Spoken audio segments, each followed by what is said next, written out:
আপনার লেবু গাছের ডাল কি ক্রমশ শুকিয়ে যাচ্ছে? আপনার লেবুর মধ্যে ছোপ ছোপ দাগ, পাতার মধ্যে ছোপ ছোপ দাগ দেখা যাচ্ছে? আপনার লেবু গাছ আর আগের মতো সতেজ সবুজ প্রাণবন্ত নেই।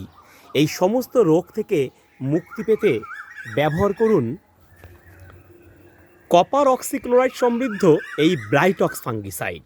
মাত্র 2 গ্রাম হাফ লিটার জলে গুলে লেবু গাছে সপ্তাহে একবার স্প্রে করতে পারলেই এই সমস্ত একটা রোগও আসবে না। লেবু গাছ থাকবে দারুণ সবুজ, দারুণ সতেজ এবং প্রাণবন্ত। একটা ডালও শুকনো হবে না, কোনো পাতার মধ্যে কখনো কোনো ছোপ ছোপ হবে না, কোনো ফলের মধ্যে কোনো ফোসকা পড়বে না। লেবু গাছে প্রচুর লেবু আসবে, আমি রাজু ভাই কথা দিলাম। তাই আজই নিয়ে আসুন এই ব্লাইটক্স ফাঙ্গিসাইডটি।